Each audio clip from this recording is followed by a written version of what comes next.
Hello and welcome to Fire Headlines, where we cover the hottest topics in fire service news. I'm your host, Samantha Didion, and today I am joined by the panel, Chief Bob Horton and Chief Jeff Buchanan. Our topic today is tiered response to emergency calls. A recent article shared in the Daily Dispatch announces Aurora Fire Rescue launching a new tiered response approach. This new approach allows the department to dispatch units based on the severity of the incident they're responding to. Bob, let's have you kick off the conversation today. In your experience, how does this approach help possibly improve response times? Sure, Samantha. Thank you. And it's good to be around the table here. Jeff, good to see you again, as always. I'm glad we're highlighting this. This shouldn't be news, frankly. The idea of how we're processing information for credible intelligence and how we're deploying resources to solve problems, the fact that we still are anchored in broadly as a fire service. Now, Aurora's called out in this article for actually deviating away from this. And I want to celebrate that for a second. But we all should be doing this. Every agency in the fire service should be looking at their call experience, their risk in their community, and allocating resource deployment based on that risk to improve the outcomes. So we've got a system that we've been doing for decades, a century, where we generally have a one-size-fits-all solution in all hazards, advanced life support, wazoo type of deployment of resources. Or we have these fixed response cards that say, anytime there is smoke in a building, 4 engines, ladder trucks, battalion chiefs, multiple battalion chiefs, airfill resources, and you name the deployment based on your organization, but you have something that sends a lot of people really quickly with very little, information informing that decision. It's the default. We set that as the default. And so sophisticated organizations are starting to do what Aurora is being highlighted in this article about. They're utilizing the intelligence they have, the processing of information through their 911 center, through the system. They're gathering more information. High sophisticated systems are using camera technology that's available either nearby that they may have access to, or from the person calling 911. You remember, Samantha, we worked on a program in our community that allowed folks to share live stream video in through the 911 center to an incident commander. That informed if a picture is worth 1,000 words, what is a video worth? So if you have that information on the front end and it helps, quote, paint the picture quite literally about what type of call it is that you're going to, you can more accurately deploy resources. That's a higher degree of sophistication. That's not what we're talking about here. What we're talking about is a tiering of calls that come in the 911 center on whatever categories it is you think you can support: emergency, non-emergent, advanced life support, basic life support, transport ambulance, extrication teams, et cetera. Like whatever these resource interventions that you have, tiering those out and utilizing the more appropriate resource for the call that you need on a high degree of confidence of its predictability. We can debate that, and we should as an industry. What is accuracy look like? And a call is most likely to be basic life support based on the input that's coming in from the 911 caller. Because we have a tendency to want to default high, always. Maybe that's appropriate sometimes. I would argue it probably is. We won't have time in this particular episode to go through call types one by one and say, yeah, this one's questionable. We want to default up. But if you use medical priority dispatch system and you've got a 32 Bravo unknown problem, what's that mean in your system? The best response you can get, the SWAT team of all responses? Or is that we need someone to scope this out and give us some better information? We can make better deployment decisions. I think I want to punctuate that send the resources and we'll figure it out later as a model doesn't work.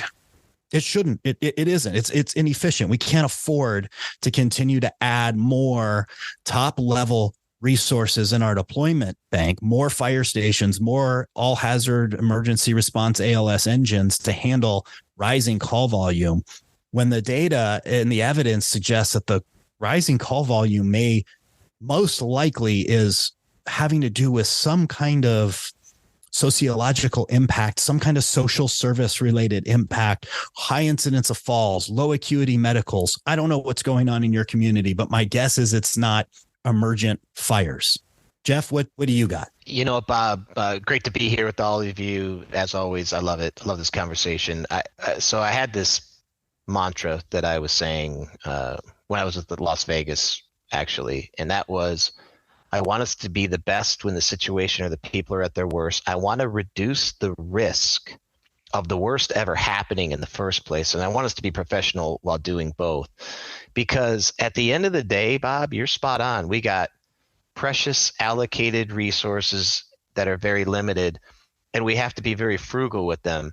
So if everything is important, nothing is important. We have to prioritize. And I think what we're seeing here out of Aurora is that's what they're doing. They're prioritizing. They're providing this tiered response. They're saying what's most important, and they're saying we want to be really, really good at that, because at the end of the day, there's this whole notion, jacks of all trades and masters of none. What are we trying to do for the community? And these are difficult questions to ask, and not judging any fire chief, across the United States. It's very, very difficult. It's polarizing. You have your elected officials that get involved. Obviously, they do that, and they can vary where your vision is. But I'm getting a little bit off topic. Let me come back into the center where I think we are, and that is about prioritizing this voluminous amount of calls that come in for most agencies and saying, what are we going to be really good at? And how are we going to best serve the community? And how can we use data in a fashion that really is effective, and not just in a way that we use it in a way that is superficial, inputs and outputs. Bob, you talk about this all the time. How can we make it be more meaningful? And that's where I love what Aurora is doing, is they're making the data meaningful. They're getting down to the depths of what the information is telling them, and then they're making the appropriate changes. And it all sounds so easy to do, but it's not. And I just I tip my cap to the Aurora Fire Department for making this bold move, and I'm just hopeful that we're going to see more agencies follow suit. And it's unclear in the article. I'm not seeing what they're deploying to calls, and it sounds like they're utilizing some kind of dispatching model that's going to now tease out low acuity from high acuity calls, which is appropriate. We have confidence in dispatching systems that provide us the information we need to be able to, with a degree of a tolerance of accuracy that your organization is willing to tolerate, 80%, maybe 75%. Listen, you're relying on untrained experts to provide information through a dispatch center. 80%, 90%. Like if I had a 90% likelihood to win the lottery, I'd play. So I'm comfortable in the 80 to 90% confidence, especially when you're sending resources that can intervene. Like we underutilize. We've talked about organizations on this show about how they're complaining about a paramedic shortage. And I know my position, Jeff, I think yours is the same. Like this is an overutilization, an over-reliance on paramedics problem. This is a demand problem, not a supply problem. We undervalue what we all learned when we started in EMS, which is BLS, ALS intercept, strong basic life support before ALS. Like we seem to have gotten away that everyone needs a paramedic as part of the system. We're teasing this out in Aurora. It sounds like we're tearing out between low acuity and high acuity. And I'm guessing they're doing it with good analytical precision and studying the impact and moving calls from high to low as they gain more experience under this new model. And they're not sending the fire engine, the highest trained, highest capable resource apparatus for emergencies, where their small emergencies become big emergencies. If you don't put out the fire quickly, it's going to continue to spread. We get that. They're reducing the dependence on engines, which leaves their availability. The system's reliability, Samantha, is what the fire service calls that, is what's your ability in this circumstance to get this unit on scene in a given time. If you have fire engines that are allocated to calls, like we've talked about prior, that makes them unavailable to be utilized for other calls. So what they're trying to do is reduce the demand on the fire engine so they can be ready for the calls that will need a fire response, that type of response. Because one fire engine getting to a fire quickly is better than 7 that can't get there very quickly at all. If you're tracking where I'm going with that. This is potentially controversial. I don't think it's controversial. I think anybody that's spent time in a modern, fire organization would likely agree.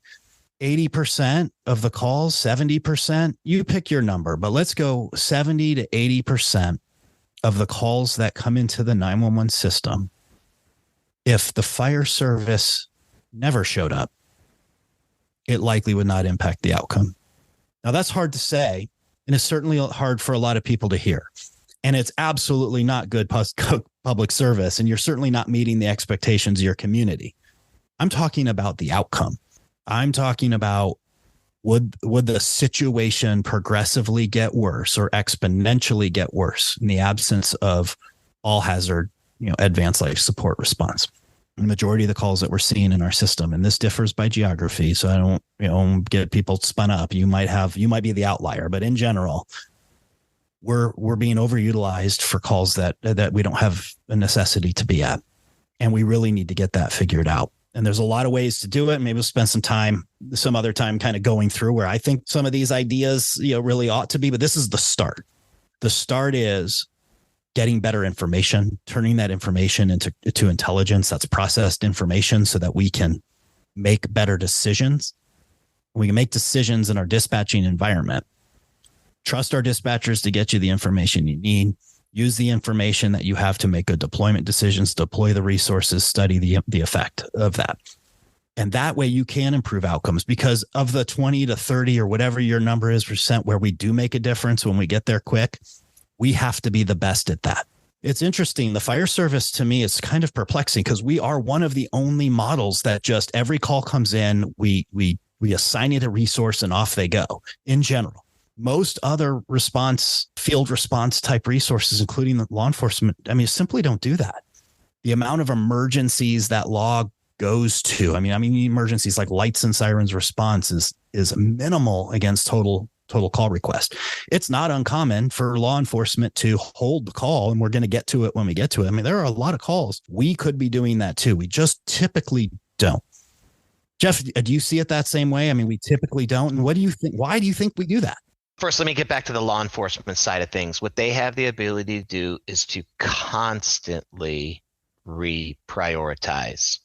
They get a call that comes in, it goes into their queue, and then another call comes in with a higher level of urgency. That becomes the priority. So they're constantly measuring risk versus the outcome, which I think is crucial to what the fire service should evolve to. You often hear me on the show talking about my love for sports, and that's not going to change. And one of the things I talk about for the value of a player is their greatest ability is availability. And that's the same thing for these limited resources. Their greatest ability in order to respond, they have to be available. And if we continue to assign our most valuable resources on calls that more than likely we're not going to change the outcome to, then we keep missing opportunities to be our best when the situations are at the worst. And that's why I think that this mindset change, to get more in line with law enforcement is so crucial. And you're right, it is. It is controversial because when people call you, and I'm going to stop here for a second. I'm going to go back to 2003 when, Bob, you and I were in paramedic school, and we went through this training together, and then they spit us out at the other end, and now we're out on calls. And I know that I wrote this down a bazillion times without embellishment. Just kidding. I don't know how many times I wrote it down. Poor historian. How many times did you write down poor historian? And for the listeners out there, that means a man, a woman, a child, someone who's relaying the story that is just not giving you the facts. They just are unable to tell you exactly what's going on. And that's what we see here.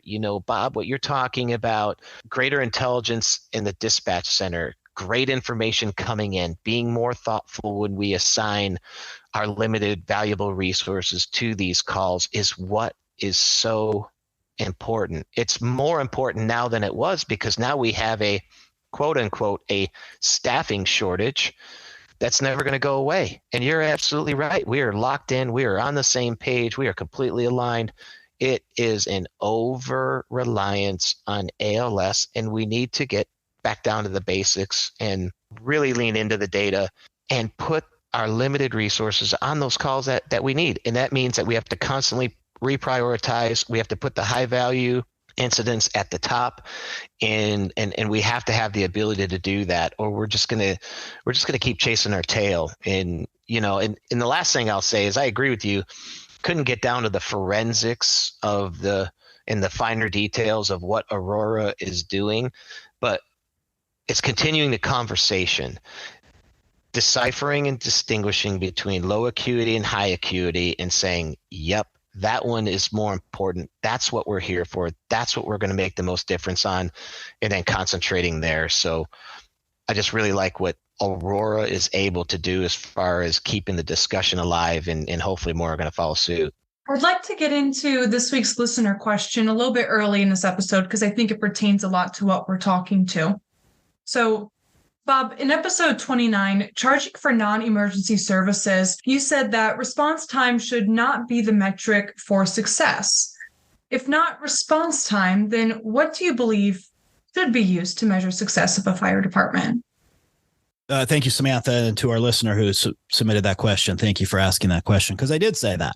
In that article, we were talking about common pool resources, which is exactly applicable to what we're talking about here. We're having an economic discussion about how units should be deployed, and we're looking at supply and demand. And we currently, you talked to us, so we got to get the response time. In fact, this article features that. This article talks about the outcome, or at least an output of this program, is designed to improve response time on fires. And I don't want to argue. I'm not going to argue with that. I don't think that's a bad outcome for this situation, because what they're talking about is getting there fast when it makes a difference. And that's the important caveat to response time. It does not always make a difference in 100% of the calls that we get deployed to in emergency services, that getting there quickly makes a difference in the outcome. So to the listener, the answer to that question is, we need to be managing the risk in the community, and managing risk, lowering risk in our community that's what we should be optimizing for. We need to do continuous risk assessments. And in some communities, busy communities like Las Vegas, where Jeff worked, your risk changed daily. The risks you saw in your community changes daily based on the number of visitors who might be coming for a given event, the characteristics of an event that may be coming in. You remember the EDC when you're doing planning for EDC, Jeff? I mean, that is high likelihood of drug overdoses. The risk to the community changes when the EDC comes to Las Vegas. Heat emergencies, weather specific. Your community has risk that's variable on different conditions. Sometimes time of day, sometimes day of week, sometimes seasonality, sometimes it's sporting events. It's all kinds of different effects. We don't understand those risks as an industry as well as we should. Risk, for the purpose of this conversation, to define for our listeners, risk is the probability of an event, likelihood of an event times its impact. Because some experiences, like hazardous materials, you might have some bad hazmat properties in your district. You probably do. Low probability of something happening. But if there is a chemical explosion, I was in Las Vegas when PepCon, the jet fuel plant, exploded. I was in the second grade when it happened, but I remember it vividly. Huge impact in the community, but the likelihood of something like that happening is very low. But that risk metric changes because its impact could be so great. Risk of death by 1,000 cuts, which are these low acuity calls that are running down common pool resources, which is the tragedy, the commons we kind of talked about the other day. High probability of that happening if you continue to deploy your one trick pony response, your ALS engines, to every single call that you go to. Some communities I get it. Like I won't be dismissive of small communities because I worked in a small community where you have one response. That's it. Like you have one engine, one station. Like this is what we do. That's what goes. I mean, I get that. That's not what we're talking about here. We're talking in the more medium to large, even the metro size organizations and how they're managing resources. You lower the probability of the impact of the fire by sending something other than the fire unit and leaving it available. That's what Aurora is doing. So that's a long-winded way. Managing the risk and how you understand your risk, doing a thorough risk assessment, establishing risk tolerance, and then building your standards of cover around managing risk. Now, what I have to be really clear about is that's not just responding to calls. Managing risk is not just it happens and we respond to it. It's lowering the likelihood that we will have that event and have to respond to it. Because we don't just have to accept call volume goes up. And it does bother me that we see a lot of fire chiefs who still do that. They still just, calls are going up. I need more engines to go to that. Well, why are calls going up? Well, calls are going up because we have an aging in place population. Your demographic is aging in place. People are living longer. They want to live at home. Like if you haven't assessed that in your community, I mean, that is impacting, you're having an impact on that because folks are getting older and having mobility issues and are falling in their home and they're utilizing 911, et cetera. We talked about the nursing homes was that other call and how we're imposing private costs to try to resolve that. I mean, so this is an increase in demand. The probability of those events are occurring. Impact probably not high. I'm not talking about impact to that person. I'm talking about impact to your system that you're managing. So your risk is going up. Manage that risk. Get in the home, do home fall assessments, work with your community groups on installing grab rails and things that are preventing folks to fall. Understand your risk, manage your risk through intervention, through risk reduction. Response should occur to help lower that, lower that risk after the fact, because that will still happen. And we're not eliminating calls as much as we'd like to. And then change the outcome of that event by being smart on your deployment. So response times is an input on one end of a logic model. It's an output on a different one, depending on the perspective you're looking at. Doesn't necessarily affect the outcome. So the metric is risk management, and we need to look at outcomes. And I want to dovetail in, Bob, with the conversation here and say that what I feel like we're not yet doing in the fire service is what the rest of the world is doing. Recently had a family member going through an ordeal, and the options are discussed with risk.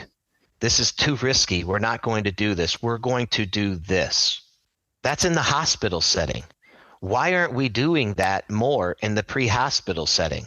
If you look at any business, whether it be healthcare or pick an industry, they make their decisions based on risk versus benefit. It could be only financial. If we're talking about private industry, we're talking about people, it's different. I just gave an example in the hospital that in the hospital setting, they are evaluating risk. Yet on the pre-hospital side, we tend to be much more diffusive about risk, and we send things. We just send things, right? And we have this somehow a different perspective on how we evaluate the deployment of our resources that are valuable. We're already seeing on the hospital side, just talked about, they got limited physicians, they have limited specialists, so they have to be much more precise when they allocate a surgeon, a respiratory therapist, you pick it. Well, we need that on the pre-hospital side too. We need to be selective. We need to be thoughtful. We need to engage with the data. We need to use the data and stop saying that it just isn't so, and make the appropriate and thoughtful decisions that are related to that information. And we're just not doing it. We send a unit out to everything. And what are we missing? See, that's, it's a bit frustrating, is we think that if we send all these units out, somehow we're reducing the risk because we show up. Yet we're not focusing in on a unit being assigned to a low acuity call for an exorbitant amount of time because it isn't a dire situation, and what calls are happening where the assigned unit would have been better placed in a different situation where the care needed was critical. And And that's where I get, again, I think that this is a huge challenge, and I just want to see the fire industry fall in line with a lot of the law enforcement. Again, there's this constant reprioritization, and it's not to say that the citizens aren't deserved of a police response for a non-injury traffic accident. Of course they are. But I think most reasonable people would agree that if there is a robbery in progress or an assault where there is injury that is imminent or a dangerous situation, that's where law enforcement's going to go. And that's where the fire service needs to be, is continually reprioritizing, evaluating the risk. As you have said, Bob, reducing the risk of the emergent situation ever happening has to take precedence. And then finally, when we allocate those resources, we just have to be able to say, you know what? Yes, there is a risk in not sending a resource here. That is true. But the risk is greater of not having an available resource for this situation. And we just got to keep having that conversation. We're separating, response time when it matters. Response time matters when it matters, but it doesn't always matter. And that's a degree of sophistication that we don't see a lot in response profiles, but we are seeing it more and more. We have the technology and we have the data sophistication. We have to use it. I don't want to dismiss the opposition to this argument. I think it's important that we recognize, like, a lot of chiefs think this way and are constrained by collective bargaining agreements, narratives, labor-based narratives. I mean, frankly, from a labor perspective, increasing supply has to be their right. That's their position broadly. I'm going to generalize, because there are many union leaders that see the risk to the community and want to see that solved, because they're burning out their own folks, right? The folks that they represent, through collective bargaining processes and the organizations, are just burned out from low acuity calls. So many have come to the table to be part of the solution on the demand side. But the conventional ideology is a supply side solution for union. We just need more fire stations and more fire engines and more firefighters. And if you just hire city 25% more firefighters, we can reduce response times. We haven't solved the problem. We haven't reduced the risk. So but that's a very legitimate constraint. That's a trade-off a lot of fire chiefs are facing. But the call to action is those that can, should get to this degree of sophistication, that you should be looking at this as a demand side issue, especially on the heels of tight budgets, especially on the heels of the inability to recruit and retain quality firefighters for these challenges we're hearing as we go across the country. The market is screaming at us to solve for demand side. And so we applaud Aurora for what they're doing. The other organizations that are doing the same thing, that are getting to this sophistication. Like I said, we have the technology, we have the sophistication in the data systems. Use it and inform your decision making. The takeaway from this article I want fire chiefs to hear is your responsibility, first and foremost, is to understand the risk in your community. You are the chief risk manager. That should be your job. You are managing your community's risk. You are managing your system, the system of resources to lower that risk. Doesn't always mean you go to all the calls. It certainly doesn't mean you go to all the calls quickly. You have to manage the system, right? Robust quality assurance checks, et cetera. I won't belabor that point, but that's what I want chiefs to take away from this article. Start looking at risk, understand it, solve the demand, match supply to the demand, show up quick when it matters, and figure out something else when it doesn't. Right. It's the upstream approach that actually you've introduced me to, Chief Horton, and it's actually quite fascinating if people take the time to really look into it all. Thank you, Chiefs, for joining us today. And thank you to our listeners for tuning in. A link to the article we discussed can be found in the show notes. If you haven't already, be sure to subscribe. And if you have a question for the panel, please reach out to us at fireheadlines@wfca.com and let us know what's on your mind. And we'll see you back here next week for more Fire Headlines.